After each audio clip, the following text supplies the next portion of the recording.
Bueno, buenas tardes. En primer lugar, pedirles disculpas, yo voy a hablar en castellano y voy a hablar de un trabajo que hemos realizado un equipo de personas en los últimos 15 años aproximadamente, que ahora ya está disponible y en unos meses esperamos que también, de ser consultado en internet, pueda ser publicado en papel. Y es un trabajo de antropología del vino, y es un estudio en el cual hemos llegado al paisaje a través de la encuesta etnográfica. Es decir, nosotros no tenemos una visión geográfica, ni una visión arquitectónica, ni urbanística, ni estética del paisaje, sino que tenemos una visión laboral. O sea, el paisaje para nosotros es trabajo, y además estamos hablando del paisaje cotidiano. Y aquí está el meollo de la cuestión y de los debates entre economía, etc. Nuestros conciudadanos piensan que este paisaje que nosotros vemos extremadamente bello no tiene ningún valor porque es un paisaje cotidiano. En cambio, las cataratas del Niágara, o como me decían en un pueblo en una encuesta, mire usted, aquí no hay paisaje, donde hay paisajes en San Sebastián. Y así es la cuestión, es decir, el paisaje como elemento de uso cotidiano no tiene ningún valor para la mayor parte de los ciudadanos, y sí tiene valor para los técnicos, para los expertos, y como no seamos capaces de transmitir ese valor a la sociedad civil, difícilmente lo podremos defender. Entonces nosotros empezamos a trabajar este tema dándonos cuenta de que había una relación entre el cultivo tradicional y todo lo que tenía que ver con los valores culturales del viñedo, porque a través de los diferentes trabajos realizados en el mundo nos dimos cuenta de que había un gran desconocimiento de lo que era el cultivo tradicional. Es decir, se sabe mucho de lo que es el vino, de sus valores organolépticos, pero nadie sabe pues, que la espaldera es un invento reciente, que el alambre se utiliza a partir de 1845, o que había 50.000 cepas por hectárea en muchas plantaciones en Europa en el siglo XIX. Entonces ese desconocimiento nos llevó a hacer un estudio antropológico y etnográfico, partiendo sobre todo de la variedad. Nos dábamos cuenta, todas estas son imágenes de lugares en los que hemos trabajado y en los que verán ustedes que hay elementos bastante singulares, ¿no?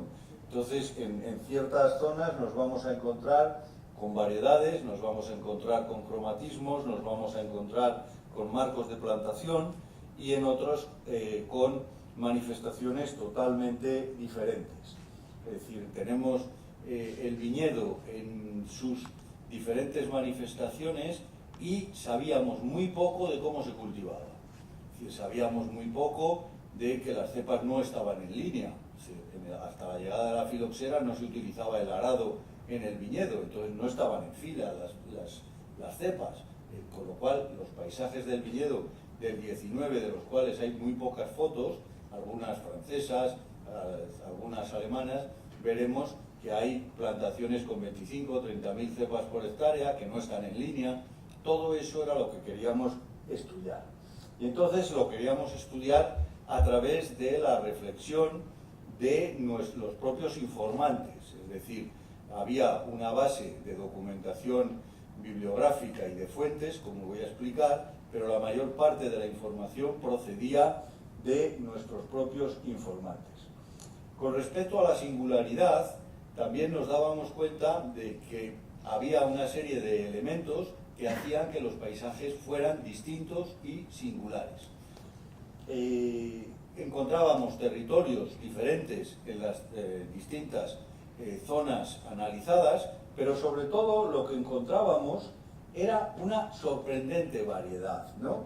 Es decir, esto es la estepa patagónica, esto es una zona del sur de España, o es Burdeos. Entonces en cada lugar encontrábamos objetos, dichos, patrimonio material, inmaterial, distinto.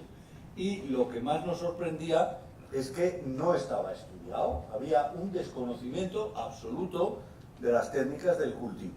Todo el mundo sabe lo que es el mancozeb y las prepodadoras o las vendimiadoras de arrastre, pero nadie sabía lo que era el arnés viticole de la Casa Bernés de 1870, que revoluciona absolutamente el paisaje del viñedo.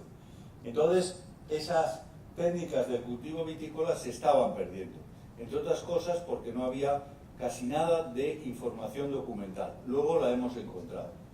El segundo punto es que el carácter evolutivo y tan rápido de la transformación agraria que se estaba produciendo en todo el mundo, no solo en Europa, sino también en América Latina y en otras zonas productoras, nos estaba llevando a la superposición de elementos industriales, técnicos, materiales, sin haberlos estudiado. Es decir, en ningún momento nosotros tratamos de que se recuperen las antiguas técnicas del arado manual, aunque hoy, desde el punto de vista de la nueva viticultura biodinámica, se está recuperando y muchos expertos nos están llamando para que les digamos cómo eran los abonos en los años 20, etcétera. Es decir, que hay una recuperación de técnicas antiguas. Lo que sí veíamos es que este carácter evolutivo estaba tapando los conocimientos y los saberes de las actividades agrícolas anteriores. Ahí nos dimos cuenta de que había una relación entre territorio y actividad. Yo les tengo que contar que este mismo trabajo lo hicimos en el año 79, 80, 81 para un libro que es el primer libro que yo hice de vino, la elaboración tradicional del vino, y entonces no aparece en todo el libro la palabra paisaje. O sea, el año 80 no existía el paisaje del viñedo en la bibliografía española, pero ni en mis libros ni en ningún otro. Es decir, que nos damos cuenta de la relación entre territorio y actividad en el paisaje agrario, en la bibliografía española, a partir del año 90-94, que empiezan las primeras referencias al paisaje agrario español. Perdón. El siguiente punto era la urgencia. Es decir, la generación que había conocido las últimas referencias a la filoxera y había conocido a su vez la máquina de vendimiar, todavía vivían. Es decir, la gente que hoy tiene entre 85 y 95 años han sido nuestros informantes. Y ellos habían conocido en muchas regiones españolas el final de la reconstitución del viñedo después de la filoxera, y a su vez habían conocido la llegada del tractor de combustibles fósiles, el tractor de combustibles líquidos, hasta la vendimiadora mecánica actual. Es decir, había una urgencia porque los informantes, por mero ciclo vital, estaban desapareciendo. Y por otro lado, había una cierta oportunidad, porque estamos hablando de finales de los 90, en que comienza este boom del vino y había un cierto interés. Y aquí hemos de agradecer al Ministerio de Cultura y sobre todo al Instituto de Patrimonio Cultural de España, que nos ha patrocinado gran parte de los estudios que ahora les voy a relatar. Partimos de estudios tan simples como pueden ser los arqueológicos que aparecían en el territorio, como pueden ser los lagares rupestres, hasta referencias como pueden ser los tapices donde aparece una prensa mística como esa que hay en ese lugar, o a la vez estábamos con las encuestas de los últimos trabajadores manuales del viñedo. Es decir, toda esta documentación es la que nosotros hemos presentado. Nos basábamos tanto en manifestaciones gráficas, fotografías, libros, folletos, etiquetas y sobre todo, como vamos a ver, el análisis de objetos y la interpretación de la encuesta. Una encuesta que ha sido única, con un conjunto de unas 20 y tantas personas durante 10-12 años por toda España. En Cataluña se ha hecho en 2 regiones, en el Priorato y en la localidad de Calonge, en Gerona, y en el resto de España. Después hemos trabajado en Bolivia, en lugares donde encontrábamos viñedos residuales con interés cultural importante. El viñedo sobre árbol, la mayor concentración mundial en este momento queda en Bolivia. Los viñedos del sur de Brasil para estudiar las pérgolas trentinas transportadas a América, o lo que hemos estudiado en las antiguas plantaciones no regadas del norte de Argentina, y siempre con la misma encuesta. Nos dábamos cuenta por las imágenes que algo estaba pasando, es decir, cuando nosotros, estas son las fotos de mi maestro Alain Guedelens de Burdeos, me cede su archivo, y encontramos, bueno, pues estos montones de tierra para proteger el viñedo en los años 60. Los informantes nos cuentan que efectivamente así se hacía, pero nadie de los técnicos de la época, es decir, el año 2000, sabía para qué se hacía este tipo de plantaciones. Pero bueno, hay fotos en color, es decir, que esto no es el neolítico, esto es hace 50 años y estaba sin estudiar, de ahí la urgencia.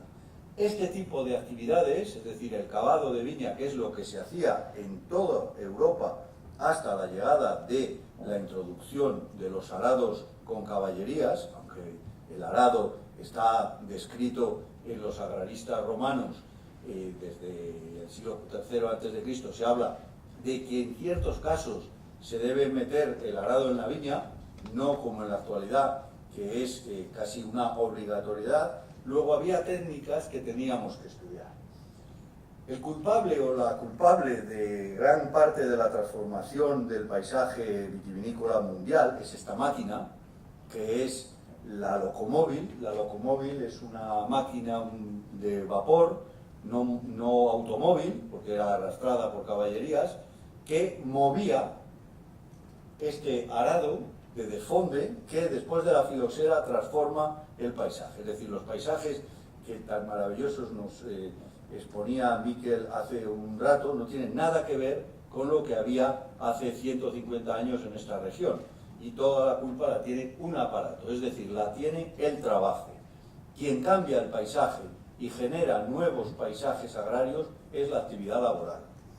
Entonces, bueno, aquí ven cómo se movía un malacate, ¿no? Este es un malacate hecho por un técnico en Haro, en Castillo, y esto es un malacate con caballerías que va moviendo y transforma, esto es 1896-97, y transforma absolutamente el paisaje. Entonces nos dábamos cuenta de que introduciendo nuevas maquinarias iba a haber un cambio agrícola importante, como lo estábamos observando. Es decir, que máquinas como esta, que hoy nos pueden parecer como dinosaurios, posteriormente se incrementa su potencia, con lo cual las transformaciones paisajísticas son grandes. Es decir, que la tecnología está modificando el paisaje. Desde los yugos más simples utilizados para desfondes y trabajos previos a la plantación, hasta este es el arnés viticole, que es un invento francés y que, bueno, se vende por todo el mundo. Lo hemos encontrado en el sur de Chile, en Argentina, en toda América Latina, porque no era el Amazon de nuestros días, pero se vendía por correo. Y entonces, 3 meses después de que se encargaba, estaba en Jujuy, o estaba en Salto, o estaba en cualquier región de América Latina, donde se transformó también el paisaje por la filoxera. Entonces, la utilización de maquinaria es lo que hace un cambio radical. ¿Y quién nos lo explica? Pues luego lo vamos a ver. Es decir, nos lo explica el informante y nos lo explica a través de la tradición oral. Entonces, la relación entre fuerza y potencia es la que ha modificado completamente los paisajes del viñedo en toda Europa y en el mundo. Esto es una robadora de tierra y, claro, nos hemos recorrido todos los museos, colecciones particulares, tanto públicas, la de esta casa, que en la que trabajamos en los años 70, con todas las maquinarias y objetos, para darnos cuenta de cómo ha sido la transformación a través del uso de maquinaria. Si comparamos este cazo de pala o esta con este pequeño asno que trabaja en habanero, nos damos cuenta que la posibilidad de transformación del paisaje es multiplicado por 1000 en la actualidad en relación a lo que veíamos de los canteros de esta mañana. Si las máquinas que están destruyendo las terrazas en La Rioja tuvieran que hacerlo a mano, como esos canteros que trabajaban manualmente, no lo harían.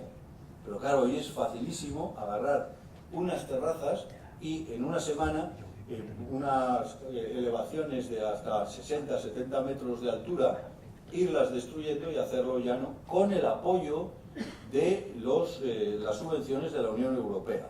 Es decir, no nos hagamos la postura de que el campesino, el buen campesino, es el que mantiene el paisaje. No, el campesino lo que quiere es poner regadío, es poner grandes superficies y es poner espalderas porque le dan más kilos. Entonces, claro, también tenemos que hablar, porque esta mañana en el debate aparece la industria, no sé qué. Es decir, al campesino hay que explicarle qué es lo que quiere. Si quiere kilos, si quiere calidad o si quiere definición del producto. Entonces, claro, la utilización de este tipo de máquinas, que son las que están arrasando gran parte de los viñedos europeos, tiene que ver con la decisión de los propietarios. Es decir, que por un lado están las infraestructuras, pero también hay que analizar la visión que el campesino tiene de su propiedad. Entonces, si no hubiera estas máquinas, el trabajo sería distinto y la transformación paisajística también lo sería. Todo esto ha traído una serie de cambios en el territorio. Es decir, aquí en las riberas del Sil se están haciendo barbaridades como esas, con maquinaria, que en la actualidad se había hecho desde época romana el mismo trabajo. Pero claro, esto costó casi 100 años y esto cuesta una semana de trabajo. Entonces, la relación entre transformación de territorio y potencia es otro de los trabajos y de los resultados que ha salido de nuestro trabajo. Es decir, en la actualidad estamos encontrando viñedos en las zonas más inverosímiles del planeta, como lo de China que me contaba antes Luis. ¿Por qué? Pues porque hay posibilidades técnicas. Entonces, terrenos que en la actualidad se están transformando en viñedos que no tenían ningún sentido ni ningún carácter de cualidades con respecto a las uvas producidas, en la actualidad los vemos en manos de viticultores y empresas vitivinícolas. La aparición de los regadíos, la implantación de sistemas de riego subterráneos, bueno. Entonces ha habido una serie de cambios en el territorio que nos han ido apareciendo en las encuestas partiendo, primero, de la filoxera, es decir, la primera gran transformación paisajística en el mundo vitivinícola es la época romana, es la llegada de los sistemas de plantación romanos que sustituyen a los anteriores que había en la península, y posteriormente es la filoxera. Es decir, no hay una transformación porque realmente el arado romano o las azadas son las mismas que aparecen en Catón o que aparecen en los agraristas medievales. La aparición de los regadíos, las políticas agrarias, la concentración parcelaria que se sigue haciendo, se está haciendo concentración parcelaria en los arribes del Duero salmantino, es decir, uno de los lugares con mayor belleza y calidad, variedades únicas como la Juan García, las Malvasías, etcétera, se están destrozando por las concentraciones parcelarias. Las nuevas inversiones que pueden aportar capitales al campo como si fuera a una empresa de tornillos, la llegada de nuevas máquinas y la aparición de normativas que destruyen todo lo que son sistemas de cultivo tradicional apoyados económicamente con subvenciones de la Unión Europea. Todo esto nos marca el futuro del paisaje del viñedo, que a nuestro modo de ver es bastante negro. Es decir, tal como lo hemos visto analizado, sobre todo en este recorrido por España, el futuro es bastante negro. Es decir, encontrar estas zonas, que son, estas fotos son de los años 70, en la actualidad la mayor parte de este cereal es viñedo. Estas transformaciones que se están dando en todas las zonas españolas nos manifiestan un cambio total y la sustitución de los montes por viñedos. Los cultivos tradicionales prácticamente se están perdiendo, el policultivo está desapareciendo en la mayor parte de las zonas vitivinícolas. Y bueno, de lo que empezamos a estudiar, porque estos trabajos se inician en la mayor parte de las zonas con el estudio del catastro del Marqués de la Ensenada en 1751. Hemos encontrado cartografías que hemos ido estudiando y analizando.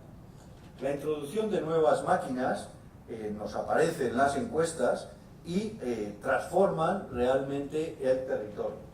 Es decir, desde esta podadera que hay una en la entrada del museo a la aparición de todo este tipo de maquinarias en el 19 que se vendía por catálogo y por correo, los catálogos que hemos ido analizando han sido de gran interés. Pero la maquinaria nos está contando una historia y esa historia se refleja en el territorio. Es muy interesante la llegada de la tracción animal al viñedo.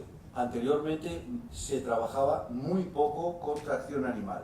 Entonces, la llegada de la tracción animal significa la transformación de los sistemas de conducción. Es decir, la espaldera, por ejemplo, en La Rioja está prohibida hasta 1985. No se podía poner espaldera. Para que se hagan una idea de los cambios en el paisaje se han producido en los últimos 30-35 años, una vez que había habido una sustitución posterior a la filoxera.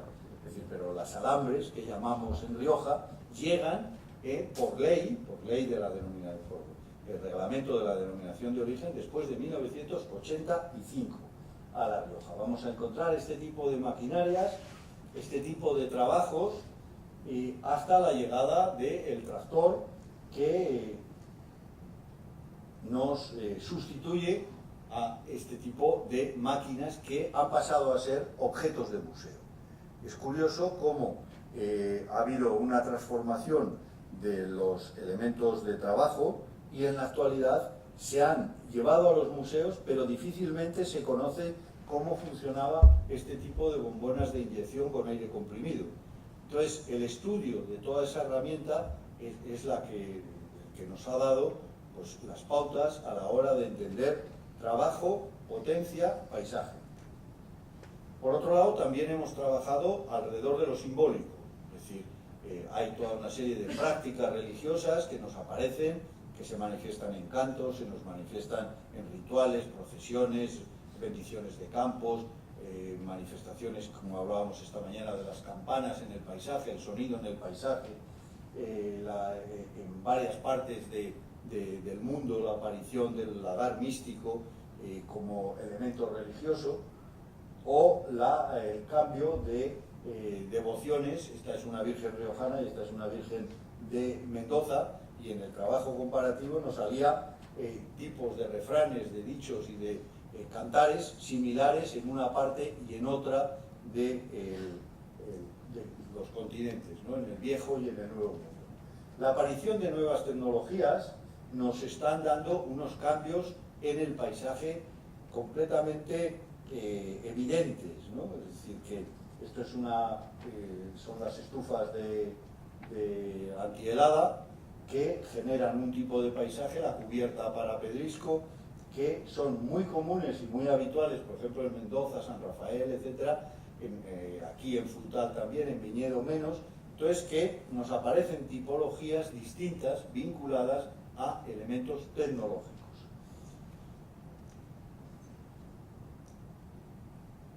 Bueno, hay otro tema que es la validez temporal del dato etnográfico.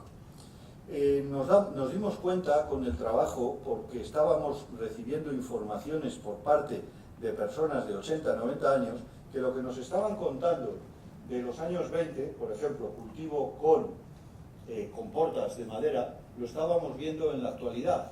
Y entonces nos dábamos cuenta de la continuidad que habían tenido muchísimas de las manifestaciones laborales en la agricultura hasta la llegada del tractor, de los elementos autopropulsados y sobre todo con combustible líquido. Este es un camión con combustible sólido, esto es de carbón, de vapor, este camión. Bueno, pero tenemos el mismo sistema de transporte en 1890, en 1930, y en octubre del 2009 seguían vendimiando en Bodegas López de Heredia con el mismo utensilio. Es decir, que ha habido una continuidad que se da en arados, en herramientas manuales, en útiles, en instrumentos, en máquinas, que nos pueden remitir hasta prácticamente épocas medievales. Con la llegada de las tecnologías del tractor y otros elementos autopropulsados hay un cambio absolutamente radical, es decir, otro tipo de transporte. Hasta la sustitución, es decir, aquí hay una sustitución radical, desaparece la comporta y aparece el transporte a granel, ¿no? O la máquina vendimiadora. Entonces vemos cómo este cambio nos genera una cultura totalmente distinta que se va a reflejar en el paisaje. Esos objetos que desaparecen de su uso terminan siendo piezas de museo. Lo que nos preocupaba es que cada sector de investigación trabajaba por su cuenta. Nunca se había hecho un estudio global en el que se introdujeran tanto las variantes estéticas, geográficas, antropológicas, técnicas, y lo que hicimos fue eso, sumar todos los elementos como si fueran las capas del Photoshop, territorio, útiles, máquinas, hasta elementos simbólicos a través del tiempo. Y entonces eso es lo que constituye el atlas etnográfico. ¿Qué es un atlas etnográfico? Bueno, en definitiva es una representación cartográfica de datos culturales. Seguimos un poco la teoría de los atlas lingüísticos, entonces se utiliza una encuesta única que incorpora por un lado cultura tradicional y por otro lado paisaje como resultado de la cultura tradicional. ¿Y cuáles han sido los espacios que hemos tenido, los ítems que hemos tenido en cuenta? El espacio, el tiempo, los informantes, la encuesta, las fichas, la representación, los objetos y un trabajo comparativo final que es el que se ha publicado. Lo que se ha editado y pueden consultar ustedes en internet es el resumen, son 1000 folios de resumen. El conjunto son aproximadamente 8 o 10.000 folios que están depositados en el Instituto de Patrimonio Cultural de España. El espacio, bueno, lo primero que hemos hecho fue localizar unos espacios para hacer el trabajo con representaciones cartográficas y con un sistema de fichero. Estos fueron los lugares donde hemos trabajado, que hay zonas en España, en Francia, en Portugal, en América Latina, etc. En todos se ha hecho encuesta oral, la mayor parte no grabada, y bueno, estos han sido los territorios, los 23 territorios que nosotros hemos estudiado, los equipos con las personas, porque claro, este trabajo es imposible que lo hubiéramos hecho Margarita y yo, es decir, nosotros hemos tenido un equipo de alrededor de 40 personas que hemos estado de un lado para otro durante 15 años realizando este trabajo. Y estas han sido las regiones que hemos estudiado. Se han publicado algunas partes, por ejemplo el libro de Canarias está publicado en papel, también está en digital, lo pueden descargar, y bueno, pues se ha publicado también Asturias, unos viñedos específicos de Asturias. Entonces hemos ido intentando la publicación de aquellas manifestaciones más representativas. Hemos partido de los estudios pues, clásicos de trabajos topográficos, el Instituto Geográfico Estadístico, las cartografías municipales, y, los censos, los catastros, los registros de viñedo. El primer registro de viñedo en España es del año 71 y hemos ido comparándolo, hemos ido estudiando las parcelas, cómo han ido evolucionando, es decir, hemos trabajado tanto con documentación escrita como con la información oral. El tiempo. No podíamos remitirnos a antes de 1930 porque no había informantes. Cuando hicimos el trabajo en los años 70 finales, encontramos personas que habían nacido en finales del siglo XIX y nos transmitían esa información. En este periodo de trabajo hemos estudiado entre 1930 a 1950, es decir, la aparición del tractor hasta la desaparición de los trabajos con caballerías de forma generalizada. Este es el periodo. Hemos tenido que estar con muchísima información directa porque no había información temporal, es decir, no podíamos estar en 1940 había un informante que vivía en los años 1940 que nos transmitía, por lo cual las encuestas han sido, bueno, cada encuesta tenía una duración entre 6 y 8 horas. Ha sido un trabajo magnífico, hemos conocido muchísimo de la cultura del viñedo, pero ha sido lento y bueno, fruto de ello pues ha sido el conocer informantes de todo el territorio español. Se han hecho unas fichas, esas fichas son las que se pueden consultar en el Instituto de Patrimonio porque no están en el resumen del trabajo, y bueno, nuestros informantes han sido la fuente de este trabajo y ellos son los que nos han llevado al paisaje, es decir, que nosotros hemos llegado al paisaje porque ellos nos han explicado cómo su terreno se transformó a través de su trabajo. Las historias de vida también han sido importantes porque algunos de esos personajes tenían una vida tan interesante desde el punto de vista de la vinculación con la viña que hemos hecho historias de vida de estos informantes. El papel de la mujer, importante en el trabajo del viñedo y en los elementos complementarios y también sustanciales, como puede ser la poda, el trabajo femenino en muchas zonas, y la encuesta. Bueno, pues como les digo, la encuesta, pues el número 23, todos los equipos han preguntado tratamientos, cuáles eran las enfermedades antiguas, cuáles las desaparecidas, qué nombres recibían, qué tratamientos, qué enfermedades nuevas, cuáles eran los útiles, nombres científicos.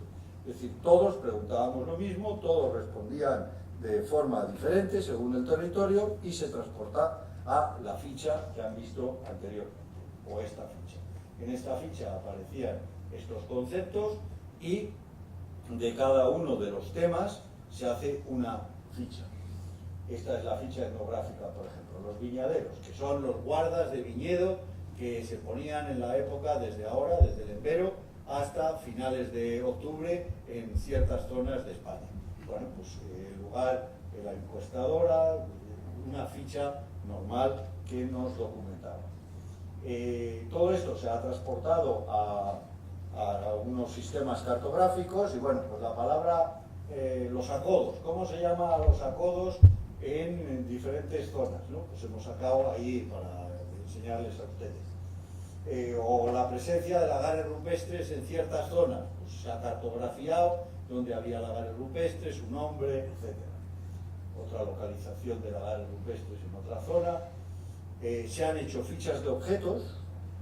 Me parece muy importante el estudio de los objetos de la cultura de la vid y del vino, y bueno, pues tenemos una ficha de los objetos que hemos encontrado. En ningún momento hemos adquirido nada, simplemente se ha documentado el objeto, medidas, tamaños, pesos, o sea, una ficha museográfica. Y muy importante la imagen. Como no éramos tan buenos como nuestros maestros Julio Alvar y otros dibujantes que hacían cosas como estas, pues nosotros nos hemos tenido que remitir a la fotografía. Pero bueno, hay miles de fotografías vinculadas a este trabajo. Y ahí llegamos al paisaje. Es decir, conforme íbamos recibiendo la información de las encuestas, el señor nos decía, ah no, pues de ese viñedo que dice usted que está a 3 bolillos, yo sé uno, ah pues vamos. Entonces íbamos y nos quedábamos sorprendidos, porque claro, ya no quedaban viñedos a 3 bolillos en la mayor parte de España. Bueno, pues ahí encontrábamos uno, entonces le hacíamos una ficha como paisaje singular.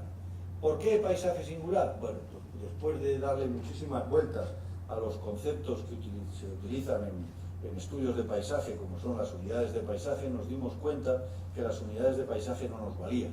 Y entonces teníamos que hacer algo mucho más reducido, y de ahí llegamos al paisaje singular. Y ese paisaje singular se hacía este tipo de ficha, y de cada uno de ellos, con la documentación gráfica, se ha hecho un fichero de paisajes singulares.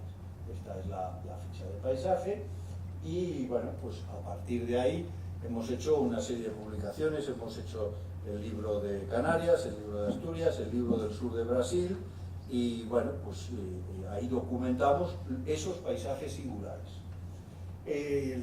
Estaban también los impactos dentro de los estudios de paisaje, y se han analizado cuáles han sido los elementos de impacto más importantes, ¿no? No solo de infraestructuras, también construcciones, etc.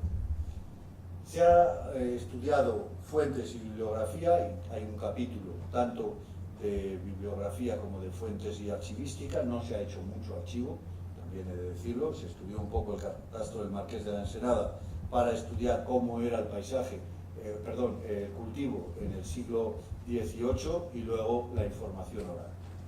Y hay una serie de fichas bibliográficas donde se reflejan los diferentes libros y documentos estudiados, y el objetivo ha sido este: en definitiva, estudiar la cultura tradicional y publicar un trabajo comparativo.